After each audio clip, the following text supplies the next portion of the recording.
I did not get to finish it last week. We only hit one verse, so we're going to go back and finish that. And as a matter of review, Jacob's heading home.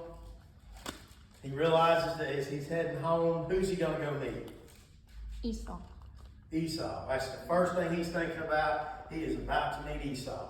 He is going to meet Esau. He sent men to go meet. He sent his servant to go meet Esau and said, "Hey, your servant Jacob is on his way home to see his master Esau and everything else." And this is what he gets. I mean, Brendan, I know Brendan and Heather heard this last week, and y'all heard it when y'all were in here for that. This is what he gets. Your brother Esau's coming to meet you with 400 men. I'm like Jacob also. I'd have peed in my pants off. Plain and simple. It would have scared me to death, because what are you going to think? You're going to think everything bad is about to happen, because the last thing we talked about was the last thing he remembered was that Esau said, "When I see you, I'm going to kill you." Why was he going to kill him? Because Jacob stole his birthright. Jacob splits up everything that he owns. Well, he sends one group this way, with the hopes that if he splits them up, if one is overtaken by Esau, the other one will survive. But he also sent, and they were spread out a couple of miles apart, gifts. Cattle. I think I read somewhere it was like 580 something of cattle that he sent, in hopes that as that first round came to Esau and his 400 men, it would lighten his heart. This is from your servant Jacob. This is a gift from him to you. If it didn't work, here comes another couple of hundred. Hey, this is from your servant Jacob. It's a gift to you. And he was hoping that by the time Esau got to Jacob, his heart would be softened and he wouldn't be mad as he was at Jacob. Jacob didn't know if his life would be taken or if his life would be forgiven. He just assumed. It's kind of like with us. When we hadn't seen anybody we don't get along with for a while, or we get called into the office at work, or something happens, you maybe get a call from family and say, "Hey, we need to really talk to you." What's the first thing you do? You assume the worst. You assume the worst. And here's the thing with Jacob. During that time, as we were in, I think it was chapter 32 in the beginning, he saw angels. God gave him a vision of angels that were ahead of him and angels that were behind him. He had a protective army around him, showing that God was in control. It was nothing to do with the angels. It was God was in control. And God had kept his promise that he was going to protect him until he was finished with him. But what did Jacob do? Jacob kept making plans on his own and not relying and not trusting in God. So then we get to verse 22 of chapter 32. And I'm going to read just 22 and 23. And it says this: "And he rose up that night and took his 2 wives and his 2 women servants and his 11 sons and passed over the ford Jacob. And he took them and sent them over the brook and sent over all that he had." So we see here that Jacob sends his family away to what he hoped would be safety. So Jacob, as he sends his family away, he's hoping that this will keep him safe. Jacob is still trusting his plans trusting his plans instead of God, who said he would protect him. Jacob's doing everything he can, and you can't fault Jacob, because guess what? We do the same thing. Whatever situation is in your life and whatever is going on, and believe it or not, whether it's good or bad, we trust in our own plans. You can all go back and look in your own life and say, "You know what? Yeah, there were ways that I know that I didn't even involve God in this. I didn't trust God in this. I just jumped in and this sounded right, this looked right, this felt good, everything just seemed so perfect. This is what I'm going to do." And that's what we did. And that's what Jacob, and I can't fault Jacob. Jacob's doing everything that seems right in his own mind. Everything that seems right, everything that he's learned as he's grown up through the years and as he's become an adult, now he's an older adult. I'm going to do everything I can to keep my family safe. And I don't think there's anybody in here that wouldn't do the same thing. I'm not saying Jacob's right, because Jacob's like all of us. When we don't involve God, we're wrong. Plain and simple. When God's not part of the equation, all our plans are wrong. All our plans are not the right way. All our plans are worthless if God is not involved in them. No matter how right they turn out, no matter how good they feel, no matter any of that stuff, if God is not involved in that plan is wrong. Let me correct that. If it's not God's plan, it's wrong. So he sends his family to safety. And I know I read a couple of things that the most dangerous thing you could do is send your family across, I'm going to say a river. This was a brook. But they said at night, where they couldn't see, they crossed this brook. They crossed this water. They crossed this area with not being out. They couldn't, even though usually when water's rushing anyway, David, right? You can't even see in it anyway. Right. But here he is at night crossing them over because he's worried about their safety. He's worried about what's going to happen, not realizing God's in control. He's just assuming right now that Esau is coming to finish what he said he would finish if he ever saw him again. How many times have we made our own plans in any situation when the whole time God was saying to us, trust me, let me handle it, and we have totally ignored him because of fear. Have you ever thought about how bad fear controls us? I told Heather, me and her were talking about it, and I mentioned it a little bit last night. The one place I hate to go is where? You just heard me mention it. Where did I say the one place I don't like to go? Atlanta. I don't like Atlanta. There is with the job I'm in right now, I've got my area, but that doesn't mean I'm always there. We're called the Fix It. I got a promotion, but I'm always going back to where I was. So there's always a chance that you're going to wake up and say, hey, they're missing a driver in West Park, which is in Atlanta. You need to go. I can't do a truck in Atlanta. This is me. My anxiety level, for me, who doesn't think he has anxiety, now Heather will tell you something different. When it comes to Atlanta, that's me. I don't like it. I'm exactly where Jacob is right here, coming up with my own plans on how to get away from it. That's how I am.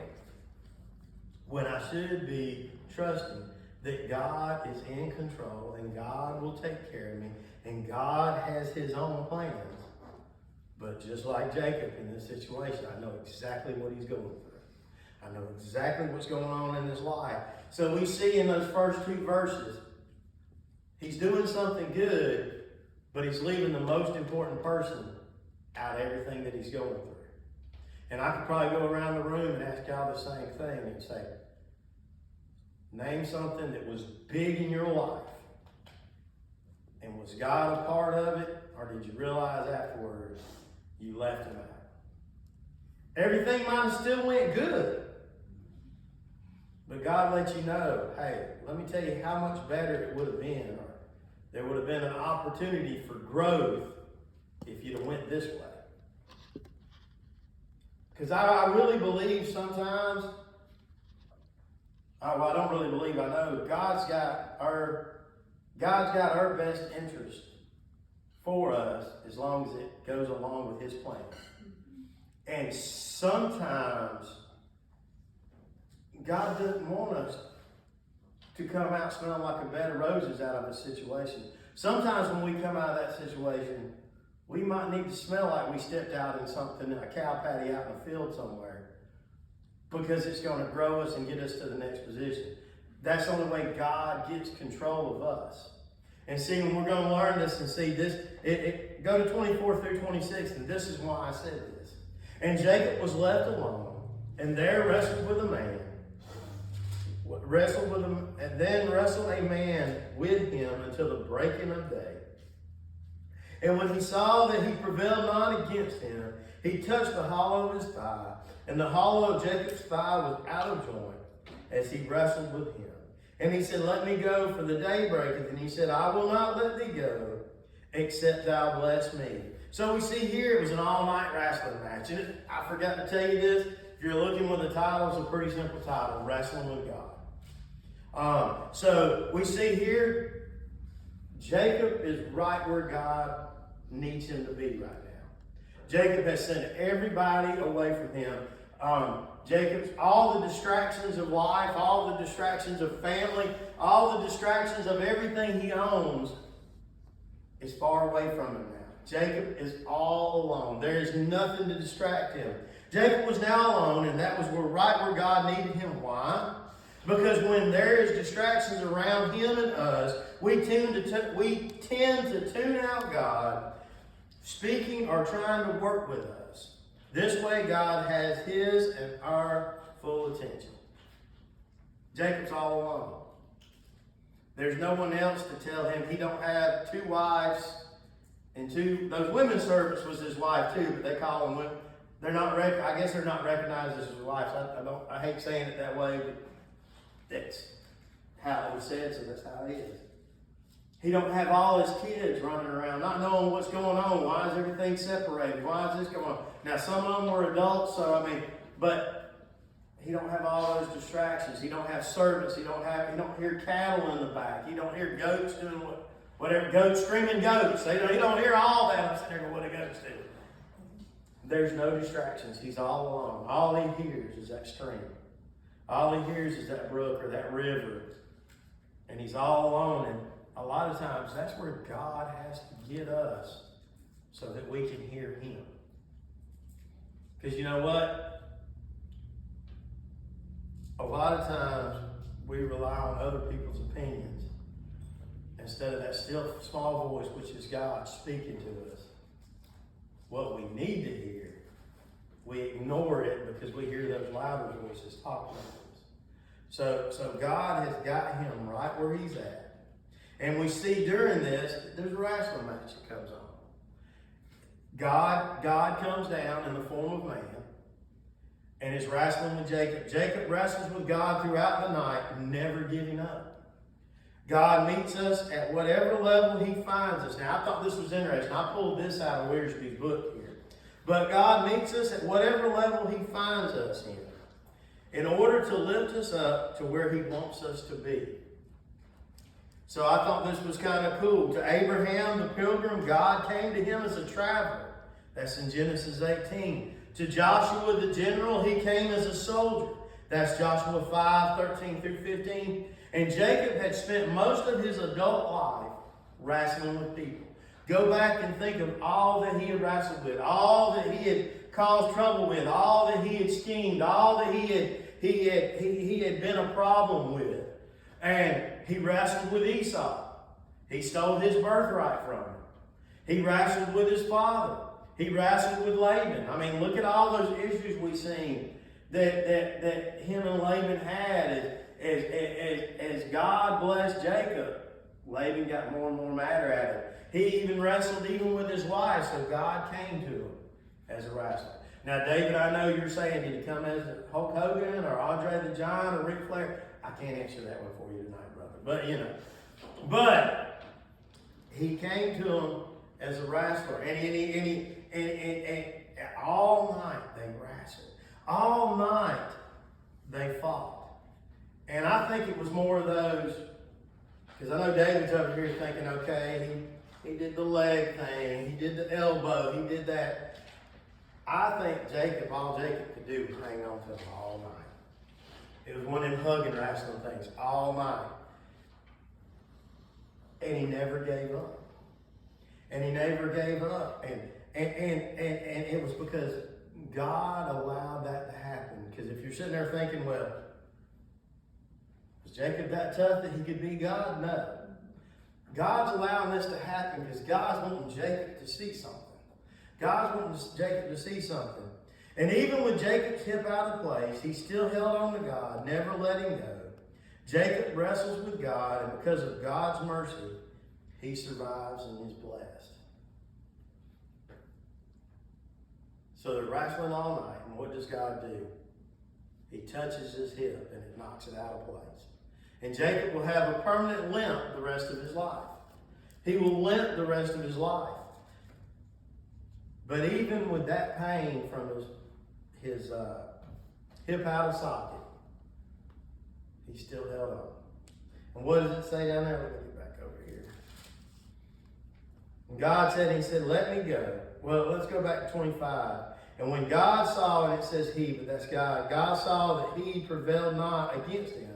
He touched the hollow of his thigh, and the hollow of Jacob's thigh was out of joint as he wrestled with him. And he said, let me go, for the day breaketh. And he said, I will not let thee go, except thou bless me. Jacob knew who he was wrestling with. How many times have you fought with God in your life? God's saying do this, and you say no. How many times have you been in a wrestling match with God, and because of God's mercy, he lets you live? I'm not going to say win, because Jacob didn't win. God won, because God wanted Jacob to see something. But in God's mercy, he lets you live, and through that, you grew. I mean, all of us can go around the room. I think of my foot surgery and everything that went on with my foot surgery. And the second foot surgery, more so the second foot surgery. And being thrown in the hospital and all that. Seeing Elson whatever fight and drug-infested dreams. I don't know what you're talking about. Yeah, you did too. David's right there along with me. Yeah, I'll have to share stories about it. Look. We've all had wrestling matches with God. But in those wrestling matches, God showed us something to trust him. And that's what we're going to see with Jacob, as Jacob's life has changed even more, as he becomes even more on fire for God as time goes on. Is he going to make mistakes? Sure. We're still making mistakes. We're human. But he asked God to bless him. And then we get to 27 through 32. And he said unto him, what is thy name? And he said, Jacob. And he said, thy name shall be called no more Jacob, but Israel. For as a prince hast thou power with God and with men, and hast prevailed. And Jacob asked him and said, tell me, I pray thee, thy name. And he said, wherefore is it that thou dost ask after my name? And he blessed him there. And Jacob called the name of the place Peniel. For I have seen God face to face, and my life is preserved. And as he passed over Penuel, the sun rose upon him, and he halted upon his thigh. Or that's pretty much he limped. Therefore the children of Israel eat not of the sinew. There we go. I should have asked Heather before I read that word, but which shrank, which is upon the hollow of the thigh to this day, because he touched the hollow of Jacob's thigh and the sinew that shrank. So what do we have here? A name change and a new outlook. Why did God ask Jacob his name? Why do you think God asked Jacob his name? I put down here, did God not know who Jacob was wrestling? And the answer to that is no. I'm not trying to be a little smart but you know, some people would think that as they read that as a knee-jerk reaction. Why would God ask him his name? Does anybody know or know the reason why God asked him what his name was? Why Jacob was his name? It's really cool because I thought about it a little bit and I wasn't sure if I was right, but as I read Wiersbe and I read some other commentaries along with this, once in a while, David, I get something kind of right, okay?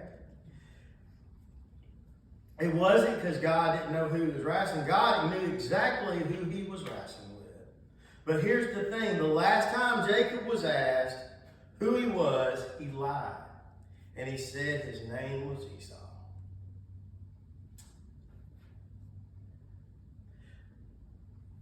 God asking Jacob, what is your name, meant, are you going to continue living up to your name, deceiving yourself and others, or will you admit what you are and let me change you?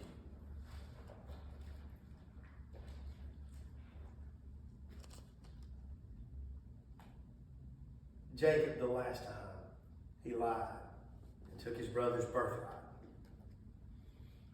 And we've seen, as we've gone through about Jacob, he's schemed, he's cheated, he's done everything he could to benefit him. And God's asking him, by asking what his name is, he's saying, are you ready to start trusting me?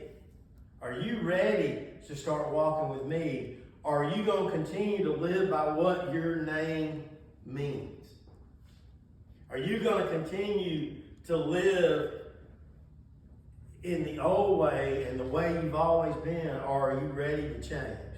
Are you ready to become what God has called you to become? When we all asked Jesus Christ into our hearts, we all became what? Christians, which is to mean be what? Christ-like. Our name was changed. You're still Kathy. That was weird. How can you say Miss Kathy? You're still Kathy. You're still David. You're still Heather. You're still Brenda. But now you're a Christian. And it adds to your name. You're supposed to be Christ-like. You're not only just Kathy anymore.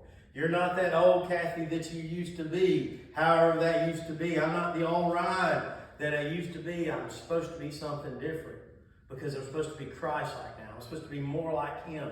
The world's supposed to see something different in me than what they used to see.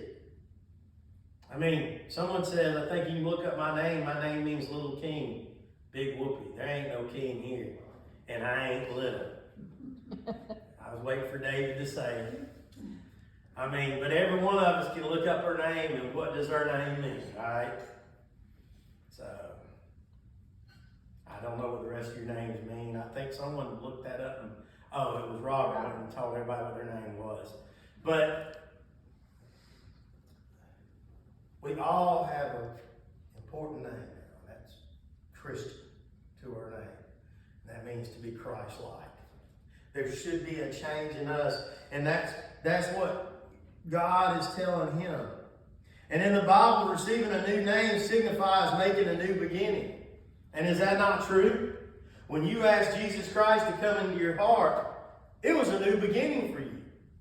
It was a new way of life. Your life was about to change. No matter what kind of person you were, because 99% of us in here were probably not bad people.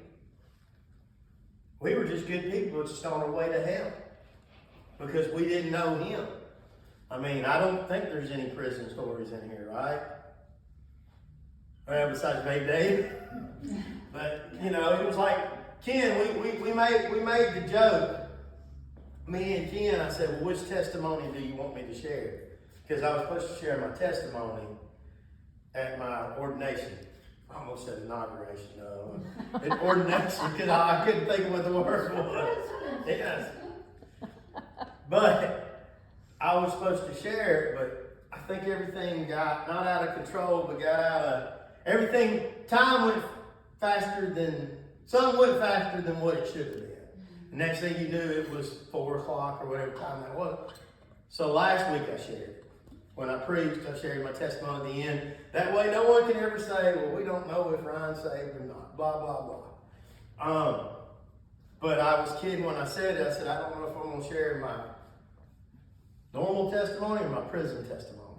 Just kidding. I don't have a prison testimony. I think that's how I said it, wasn't it? Heather was videotaping it, but now she's got to wait for it because her family, her phone got full. So that's why y'all didn't get it for the ones that wasn't here. But it signifies a new beginning. Abram became Abraham. Sarah, I think Sarah was still Sarah, but spelled differently. And then Peter went from Cephas to Peter. A name change signified a new beginning. Our names didn't change when we came to know Christ, but Christian adding to it signified a new beginning. So Jacob's name changed. His name is changed to Israel. And here, I wrote this down. Jacob, basically that means one who supplants. It describes a person who is deceitful in character. That's Jacob's old name. Jacob's name was always, how would you like it to know, David, if you were sitting in here and we're studying Jacob, your name was Jacob, not David, and I'm sitting here saying that name meant schemer and all that. David wouldn't like me pretty much. Kathy would just say, hey, it fits, but you know. His name became Israel, and that means one who strives or prevails with God, or one who wrestles with God. And, you know, that's what he did. He wrestled with God all night, but I look at this as he's jumping in the fire with God. Israel, his name's changed that. And then also the place. The name of the place was actually changed. And the place, Peniel, I can't say the words, but Peniel from Penuel or whatever. The place Jacob wrestled with God. The face of God. That's where he saw the face of God. Most people, when you read the Bible, you saw the face of God, you were dead. He saw the face of God. For I have seen God's face, and my life was preserved. Because of God's mercy, Jacob survived and was blessed.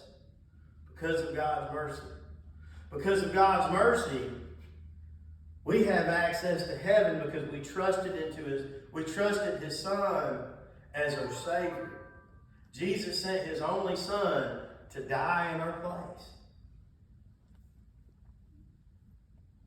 We have a heavenly home now because we trust in his Son. Those who don't will die and go to hell, and that's a sad thing. So Jacob left with a new name and a limp. I believe the limp was a reminder to Jacob that God was in control and to rely on him. Now, whether that's true or not, that's what I see. I didn't get that from anything else because no one else said anything.